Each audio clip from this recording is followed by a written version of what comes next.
ত্রিকালজ্ঞ পুরুষোত্তম শ্রী শ্রী লোকনাথ ব্রহ্মচারীর জীবন আলেখ্য। আলেখ্য গান রচনা জগদীশ ভট্টাচার্য, ভাষ্য পাঠ মুরারি চক্রবর্তী, কণ্ঠ ও সুর সৃষ্টি দেবযানী দে, প্রযোজনা শ্রীকৃষ্ণপদ চক্রবর্তী। গুরু ভগবান গাঙ্গুলি নিশ্চুপ নিরুত্তাপে সমর্থন করে যায় সব নৈরাজ্যের বাদ ভাঙা কামলহরীর আবেগ উচ্ছ্বাস। লোকনাথের অন্তরস্থলের বিবেক বৈকল্য দূর হয়, বিস্বাদ বিষাক্ত হয়ে ওঠে, আসক্তির উপচার মহান্ধতা কেটে যে শুদ্ধ সত্তার চৈতন্য উদয় হয়। অবচেতনে নিজের এই অধপতন আর মেনে নিতে পারে না, খুব সলিলে অতীত পক্ষীর মতো ছটফট করতে থাকে অদৃশ্য মনস্তাপের চরম দগ্ধাতুর যন্ত্রণায়। গুরু আত্মাস্তে লোকনাথের মন বেদনা অবধান করেন। ভোগ অনিহার শিষ্যকে পরীক্ষা করবার জন্য বলেন, লোকনাথ আর কিছু দিবস এখানে অতিবাহিত করার প্রয়োজন বোধ করছে, তোমার কি কোনো আপত্তি আছে?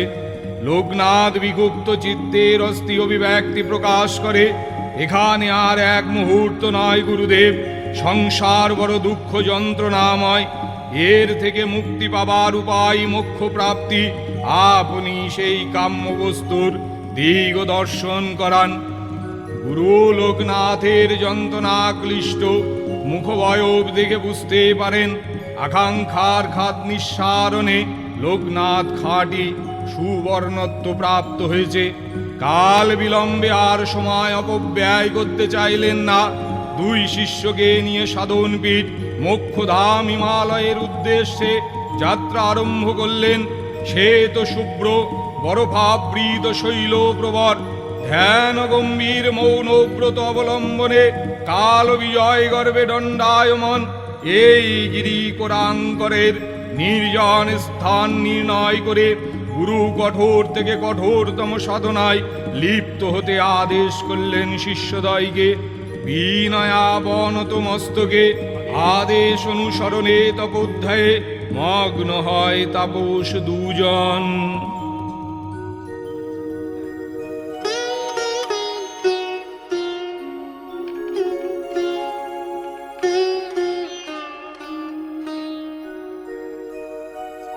কঠোর সাধনায় বসে শিষ্য দুজনায়, কঠোর সাধনায় বসে শিষ্য দুজনায়। গুরু উপদেশে হয় জ্ঞানের সঞ্চয়, গুরু উপদেশে হয় জ্ঞানের সঞ্চয়। কঠোর সাধনায় বসে শিষ্য দুজনায়।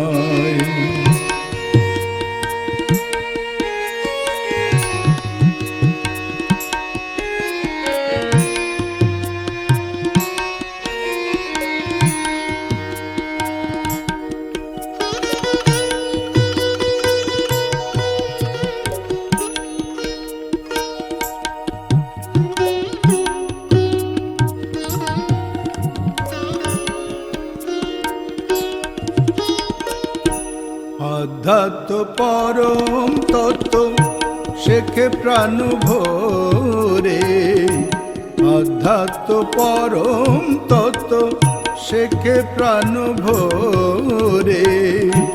হিমালয়ের নির্জন স্থানে কাটে যে সময়, হিমালয়ের নির্জন স্থানে কাটে যে সময়। কঠোর সাধনায় বসে শিষ্য দুজনায়। গুরু উপদেশে হয় জ্ঞানের সঞ্চয়, গুরু উপদেশে হয় জ্ঞানের সঞ্চয়। কঠোর সাধনায় বসে শিষ্য দুজনায়, কঠোর সাধনায় বসে শিষ্য দুজনায়।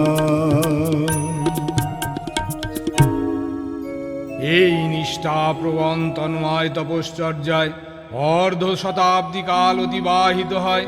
গুরু ভগবান গাঙ্গুলি শাস্ত্র জ্ঞান ভাণ্ডার উজাড় করে অষ্টাঙ্গ যোগের শিক্ষা পদ্ধতি আরম্ভ করেন।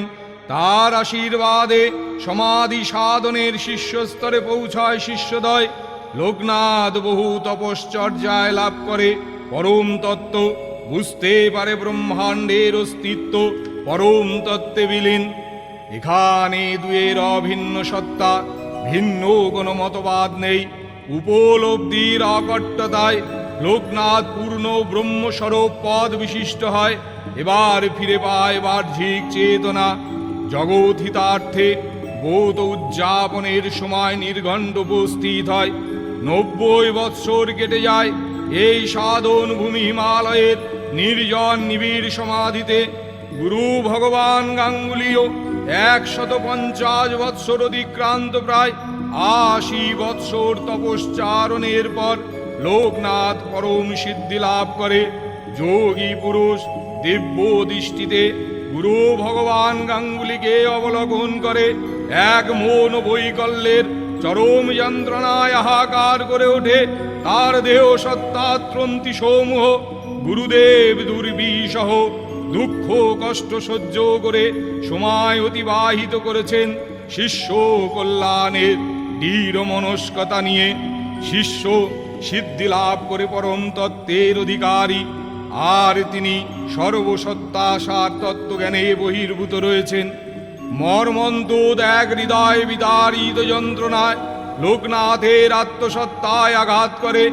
নিজের স্বার্থ সিদ্ধির হীনমন্যতার অন্তর্পীড়নে অস্থির হয়ে ওঠে।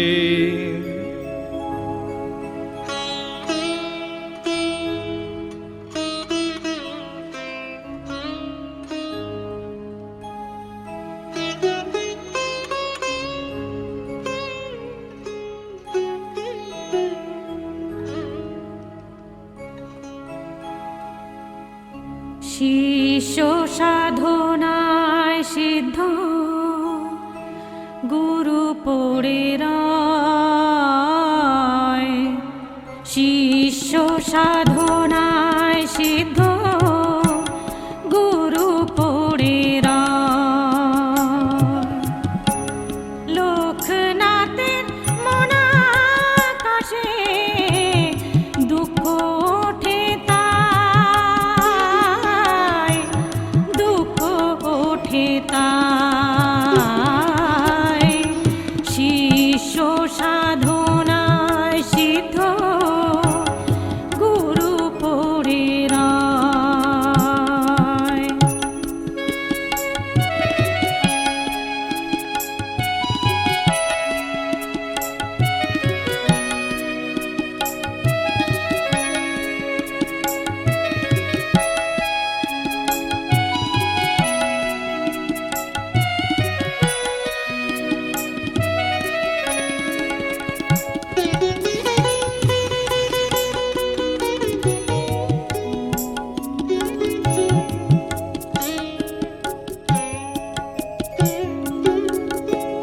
কেমনে তরিবে গুরু ভব পারাবার।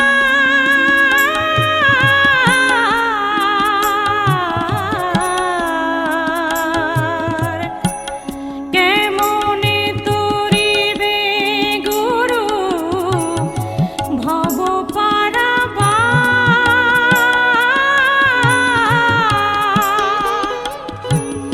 বুক ভাঙে মন ভাঙে সেই বেদনা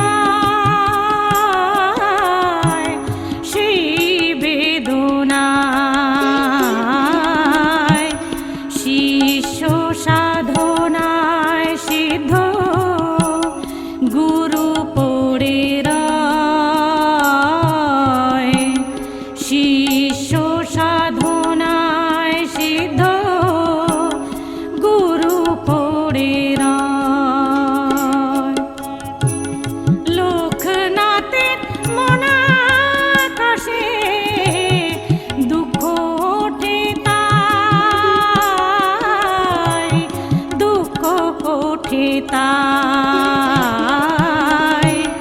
শিষ্য সাধনায় সিদ্ধ গুরু পড়ে রয় শিষ্য সাধনায় সিদ্ধ গুরু পড়ে রয়।